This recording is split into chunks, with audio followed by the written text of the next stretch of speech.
The headline story of this young NBA season has been Michael Jordan. Playing with a spectacular style reflecting his pure joy for the game, Jordan has sparked the Chicago Bulls to a surprising 1986 start.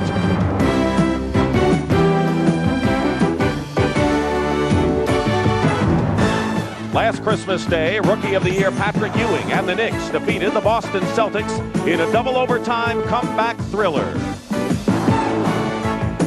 But a year later, Ewing's frustrations mirror those of a struggling New York team desperate for a turnaround.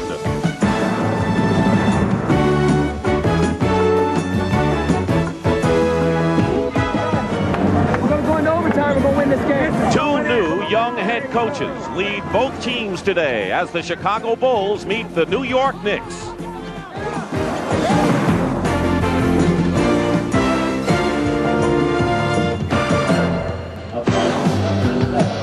And welcome to Madison Square Garden in New York. Pat O'Brien has already wished you season's greetings outside and inside. It's the Chicago Bulls and the New York Knicks on Christmas Day. And good afternoon again, everyone. I'm Dick Stockton, and it's our opportunity to wish you all a Merry Christmas and a Happy Holiday. And, you know, people are still talking about a year ago when the Knicks trailed the Celtics by 25 and won in double overtime. We've had a lot of exciting Christmas Day games, and maybe this is another one of them. And today we have a matchup between one team that was expected to do much better this year, but instead has gone the other way, and another club that has been one of the pleasant surprises of this NBA season. And the pleasant surprise, as I bring in my partner Tommy Heinsohn, are the Chicago Bulls, expected to win, most people said, 25 games, more than halfway toward that. They've had a great year, and Michael Jordan is the key. Well, I think Doug Collins has a lot to do with it. He's a new coach. He believes in speed, and he believes in giving freedom to his players. And who could enjoy that freedom more than a player like Michael Jordan? I think a perfect style for Michael Jordan. When he gets it all down, he's going to be something. I think he's going to have a great game today. Now, the downside of this day, the New York Knicks, they have the second worst record in the NBA coming in. They haven't figured out what to do with their two big men, Cartwright and Ewing. Hubie Brown was fired. Bob Hill is here, and the question everyone wants to know, are the Knicks really as bad as they played so far? I don't think so, Dick. I think Hubie Brown believed in size. They played like that for a couple of years. Bob Hill believes in using speed. So they're coming down one stream and heading up another one. It's going to take a little while to get that speed incorporated into what they're trying to do.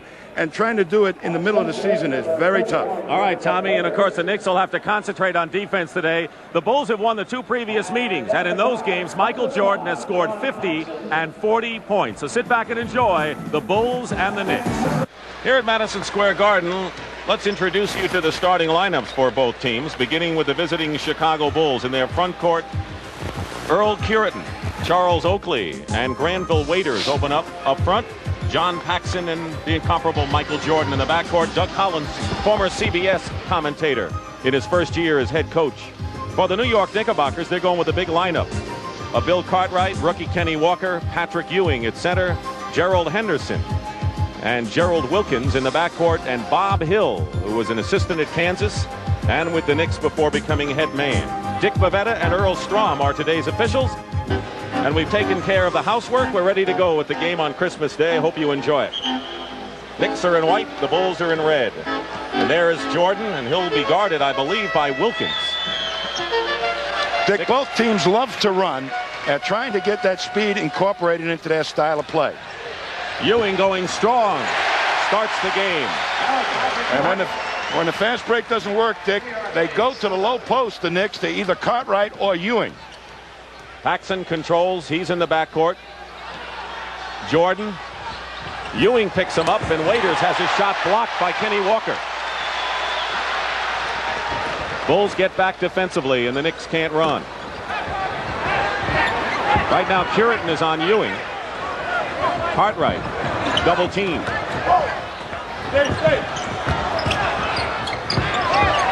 Gerald Henderson hits from the corner. You've got to have good outside shooting if you're going to use those big men inside. Complementary outside shooting important.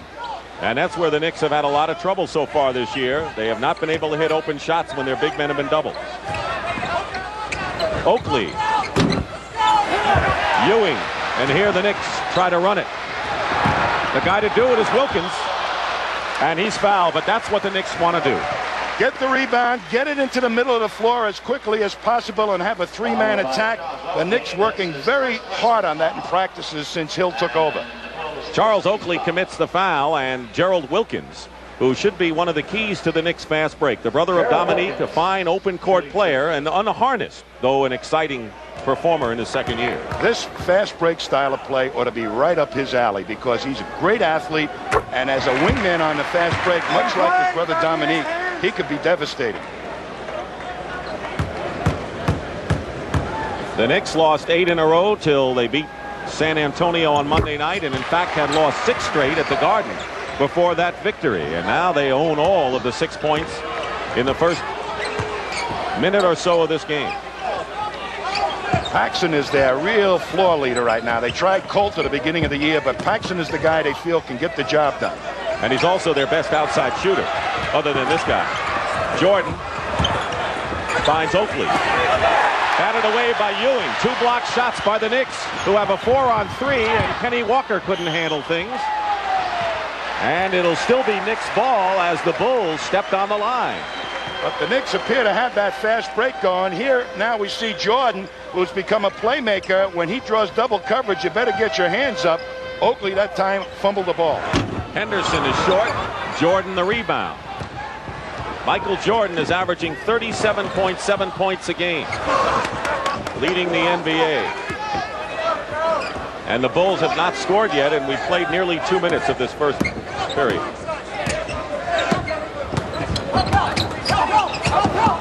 Waiter sets a screen, and Walker gets the ball, and so far they're stymieing Michael Jordan in the first 2 minutes. They're running 2 guys right at him and forcing him to pass the ball.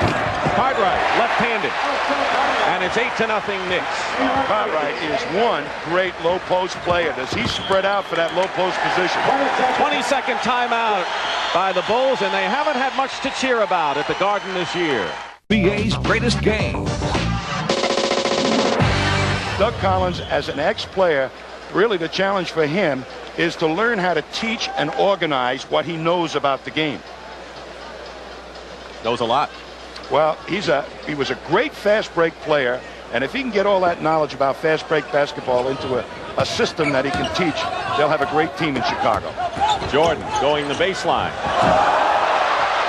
to Michael Jordan. That's routine, and the Bulls finally score after nearly 2.5 minutes elapsed in the opening period.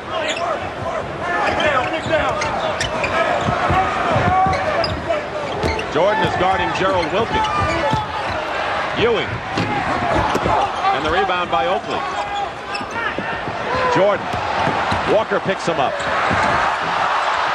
You see the switch in hands? The ball didn't go in, but it was another Jordan move. When he gets out on the wing and the ball that far up the court, that's great for him, one-on-one basketball. And we'll have a foul on Chicago. Here you're going to see a great move by Michael Jordan. Fakes, goes baseline, and uses both sides of the basket. He gets you to commit on one side, and then he's got the leaping ability to reverse it. Chicago foul was on Curitin. 2 fouls on the Bulls. And Cartwright double teamed by Paxson and Curitin, and there's another Bulls foul. And this one will be against Curitin, and he picks up 2 in a row. So Bill Cartwright on the line. He is off to a terrific start, making a fine comeback from a fractured bone in his left foot, which he fractured 3 times. Corzine in the game for Chicago. A must right now because Corzine is going to lay some body on one of those big guys, probably Cartwright, and they need him to get the job done. Now let me tell you a little bit about Cartwright. Cartwright, as a low post player, as a center, really plays better against big guys than he does against power forward. Because he doesn't handle guys who defend with quick feet very well. But he can get over those bigger guys, the centers. And neither did Ewing when they started the season, with Ewing as the defensive forward and Cartwright as the center. 10-2 the score. The Knicks lead. 8:45 to go first period. Dick Stockton and Tom Heinsohn in New York. And an illegal defense called against the Knicks, and Paxson yelled it first. You're not allowed to double team the low post before the ball gets in there, and that's what